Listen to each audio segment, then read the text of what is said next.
अल्हम्दुलिल्लाहि रब्बिल आलमीन वस्सलातु वस्सलामु अला सय्यिदिल अंबियाइ वल मुरसलीन अम्मा बाद फ़अऊज़ु बिल्लाहि मिनश शैतानिर रजीम बिस्मिल्लाहिर रहमानिर रहीम। पढ़िए अस्सलातु वस्सलामु अलैका या रसूल अल्लाह, अस्सलातु वस्सलामु अलैका या हबीब अल्लाह, अस्सलातु वस्सलामु अलैका या नबी अल्लाह व अला आलिका व अस्हाबिका या नूर अल्लाह। प्यारे बच्चों, अस्सलामु अलैकुम व रहमतुल्लाहि व बरकातुह। आप सब बच्चे कैसे हैं? माशा अल्लाह अज़्ज़ा वजल, अल्लाह रब्बुल आलमीन आपको सेहत व तंदुरुस्ती वाली ज़िंदगी अता फरमाए। तो प्यारे बच्चों, अपना अपना मदनी कायदा खोलें और उसमें से सबक नंबर 12 निकाल लीजिए। आज के इस सेक्शन में हम सबक नंबर 12 में से इख्फा को पढ़ने की सआदत हासिल करेंगे। तो प्यारे बच्चों, इससे पहले सेक्शन में हमने क्या पढ़ा? इजहार के बारे में कि नून साकिन या तनवीन के बाद हुरूफ हलकी में से कोई हर्फ आ जाए तो वहाँ पर इजहार होगा, यानी नून साकिन और तनवीन में गुन्ना नहीं करेंगे। तो आज हमने पढ़ना है इख्फा के बारे में। इख्फा किसे कहते हैं? नून साकिन या तनवीन के बाद हुरूफ इख्फा में से कोई हर्फ आ जाए तो इख्फा करेंगे, यानी नून साकिन और तनवीन में गुन्ना करके पढ़ेंगे।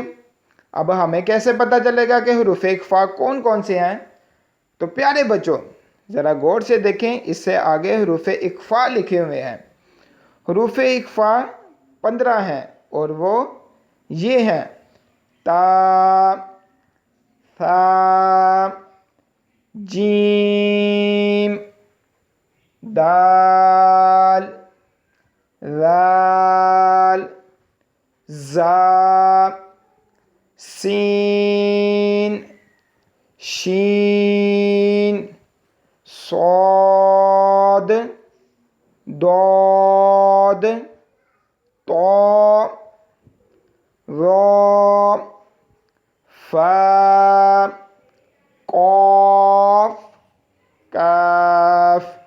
तो ये 15 हरूफ वो हैं जो हरूफ इख्फा है। तो प्यारे बच्चों, आपने खूब इसकी मशक करनी है और अच्छे तरीके से इसको जहनों में बिठा लेना है। जब भी नून साकिन आए या तनवीन आए तो हम देखेंगे, हमें ज़्यादा गौर व फिक्र करने की ज़रूरत महसूस नहीं होगी। जब हमें हरूफ इख्फा अच्छी तरह याद हो गए तो अच्छी तरह से इसको याद भी करें और अपने जहनों में भी बिठा लें। तो प्यारे बच्चों, हमने पढ़ा नून साकिन या तनवीन के बाद हुरूफ इख्फा में से कोई हर्फ आ जाए तो वहाँ पर इख्फा होगा, यानी गुन्ना करके पढ़ेंगे। इख्फा का मतलब होता है पुशीदा करना। तो जहाँ पर भी इख्फा हो रहा होगा तो वहाँ पर हम नून की आवाज़ को छुपा लेंगे। किस तरह छुपा लेंगे? तो देखें, सेकंड लाइन के थर्ड हरफ पर, जैसे फमन तबिआ, नून की आवाज़ छुप रही है। क्यों छुप रही है? क्योंकि यहाँ पर इख्फा हो रहा है।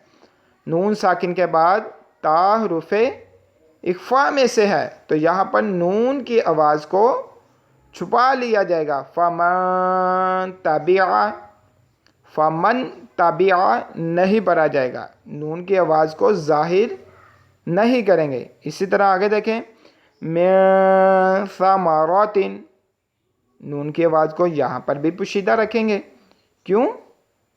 माशा अल्लाह अज़्ज़ा वजल, क्योंकि नून साकिन के बाद हुरूफ इख्फा में से सा आ गया है तो यहाँ पर इख्फा होगा। माशा अल्लाह अज़्ज़ा वजल।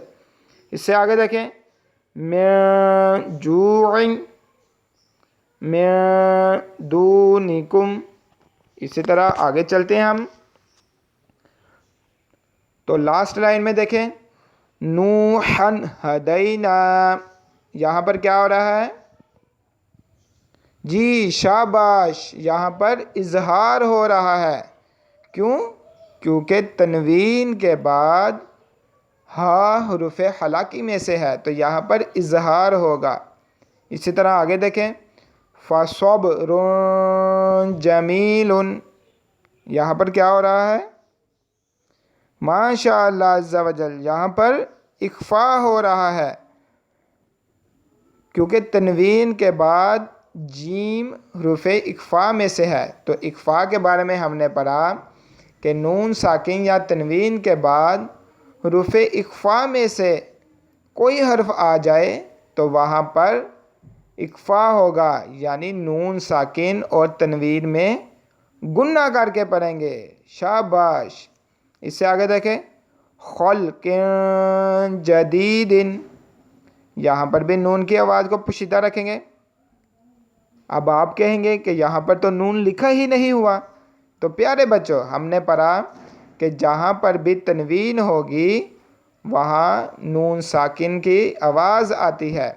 तो यहाँ पर भी हम नून की आवाज़ को पोशीदा रखेंगे। क्यों? क्योंकि यहाँ पर इख्फा हो रहा है। किस तरह पढ़ेंगे? खल्क़िन जदीदिन। खल्क़िन जदीदिन नहीं पढ़ेंगे, बल्कि नून की आवाज़ को पोशीदा रखा जाएगा। इसी तरह आगे चलते हैं।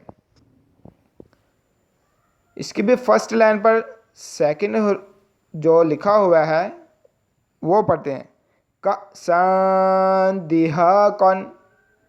यहाँ पर भी इख्फा हो रहा है, क्योंकि तनवीन के बाद दाल हुरूफ इख्फा में से है। इसकी लास्ट लाइन में देखें, क़लीलतिन ग़लबत। यहाँ पर क्या हो रहा है? इजहार हो रहा है, क्योंकि तनवीन के बाद ग़ैन हुरूफ हलाकी में से है। तो यहाँ पर नून की आवाज़ को पोशीदा नहीं करेंगे। आगे चलें, अज़ाबन दिअफ़न। यहाँ पर भी इख्फा हो रहा है। मुस्फ़िरतुन दाहिकतुन। ये भी इख्फा की मिसालें हैं। तो प्यारे बच्चों, खूब इसकी मशक़ करें और घर में से किसी बड़े को भी सुनाने की सआदत हासिल करें। अल्लाह रब्बुल आलमीन से दुआ है कि अल्लाह रब्बुल आलमीन हमें दुरुस्त मखारिज के साथ कुरान पाक पढ़ने की तौफ़ीक़ अता फ़रमाए। आमीन बिजाहिन नबी।